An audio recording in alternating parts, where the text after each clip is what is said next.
হাতে গোনা আর মাত্র কয়েকটা দিন, তারপরেই রঙের উৎসবে মাতবে বঙ্গবাসী। তবে এবার আর বাজার চলতি আবির কিংবা বাদুরে রং নয়, স্কুল পড়ুয়াদের হাত ধরে বদলাতে চলেছে এবারে দোলের অর্থ। স্কুলে বসে শিক্ষকদের তত্ত্বাবধানে পড়ুয়ারা নিজেদের হাতে তৈরি করছে ভেষজ আবির। সেই আবির দিয়েই রং খেলবে তারা। তাই উৎসাহের অন্ত নেই বাঁকুড়ার ২ নম্বর ব্লকের বাকি সেদরা প্রাথমিক বিদ্যালয়ের ক্ষুদে পড়ুয়াদের। গত কয়েকদিনেই স্কুলের টিফিনের বিরতিতে রং তৈরির আস্ত কারখানা হয়ে উঠেছে তাদের শ্রেণীকক্ষটি।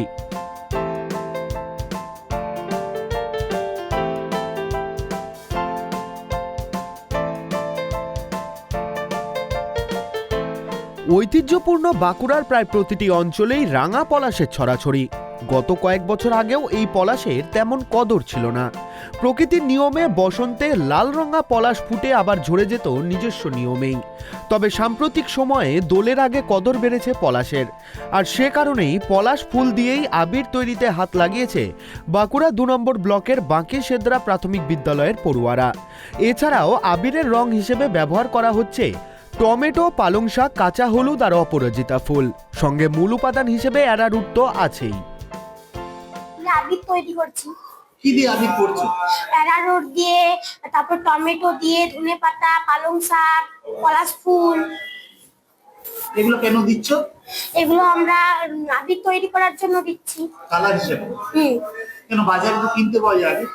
বাজারের আবিরগুলিতে বিভিন্ন ধরনের কেমিক্যাল থাকে, সেগুলি আমাদের চামড়ার ক্ষতি করতে পারে। তাই জন্য আমরা আবির তৈরি করছি। স্কুলে বসে আবির তৈরি এবং পরে তা ব্যবহারের সুযোগ পেয়ে খুশি পড়ুয়ারাও। বাজারে কিনতে পাওয়া আবিরে চামড়ার সমস্যা হওয়ার সম্ভাবনা প্রবল, কিন্তু হাতে তৈরি ভেষজ আবিরে সেই সম্ভাবনা নেই। ফলে নতুন কিছু শেখার তাগিদে শিক্ষকদের তত্ত্বাবধানে এই আবির তৈরির সুযোগ পেয়ে খুশি পড়ুয়ারা। বাজারে যেসব আবির বিক্রি হয় সেতে অনেক কেমিক্যাল দেওয়া থাকে। সেই কেমিক্যাল আমাদের ত্বকে লাগলে আমাদের ত্বকের অনেক ক্ষতি হতে পারে। তাই আমি এই আবির তৈরি করছি যাতে আমাদের শরীরে ত্বকের কোনো ক্ষতি না হয়। সবাই মিলে তৈরি করছো? হ্যাঁ। কেমন লাগছে তৈরি করতে? খুব ভালো। হোলির দিন কতটা মজা করবে? হোলির দিনে আমাদের স্কুল ছুটি থাকে। স্কুলের হোলির দিনের পর আমরা স্কুলে অনেক হোলি খেলবো।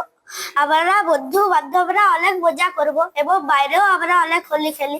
খুব মজা হয়। হ্যাঁ, এটা আমরা স্কুলেই তৈরি করছি। স্কুলেই তৈরি করছো? হ্যাঁ। কেমন লাগছে? খুব ভালো লাগছে। হোলির দিন কতটা মজা করবে তোমরা? হোলির দিন আমরা স্কুলেও অনেক মজা করি, কারণ স্কুলে হোলির দিন তো ছুটি থাকে, তাও বাইরে মজা করি। তারপরে স্কুলে তার পরের দিনে হোলি হয়, তো স্কুলেও মজা করি বন্ধুদের সাথে। কিভাবে তোমরা এটা শিখলে যে এগুলো দিয়ে আবির করবে? আমাদের যে স্কুলের প্রধান স্যার, সে আমাদেরকে এরকম ভাবে শিখিয়েছে। পুঁথিগত শিক্ষার পাশাপাশি পড়ুয়াদের নিজের হাতে ভেষজ আবির তৈরির শিক্ষা দিতে পেরে খুশি বিদ্যালয়ের প্রধান শিক্ষকও। আমাদের প্রাথমিক বিদ্যালয় হলেও আমরা বিভিন্ন ধরনের সারা বছর ধরে অ্যাক্টিভিটিস ছাত্রছাত্রীদের মধ্যে করাই। যেমন সায়েন্স এক্সিবিশনও হয় আমার স্কুলে, রেগুলারই হয়। তো তার মধ্যে এরকম এই আবির তৈরি মূলত দুটো কারণ। একটা হচ্ছে জৈব পদার্থ, এরা যারা আছে তাদের তো অনেকেরই বাড়িতে চাষবাস হয়, বিভিন্ন ধরনের শাকসবজি হয়। তো সেই শাকসবজির একটা ইউটিলিটি, মানে শুধু যে খাওয়ার কাজে তা লাগে তাই নয়, সেগুলো দিয়ে যে এরকম রং প্রস্তুত করা যায় সেটাও তাদের মধ্যে একটা ধারণা এখান থেকে তৈরি হবে। এই ভেষজ আবির ব্যবহারের ফলে একদিকে যেমন শারীরিক ক্ষতি অনেকটাই এড়ানো যাবে, তেমনি এই আবির তৈরির জ্ঞান অর্জনের ফলে ভবিষ্যতে পড়ুয়াদের অর্থনৈতিক সুরাহাও হবে বলে আশাবাদী বিদ্যালয়ের শিক্ষক ও অভিভাবকরা। বাঁকুড়া থেকে সিধু মান্ডির রিপোর্ট, ট্রাইব টিভি বাংলা।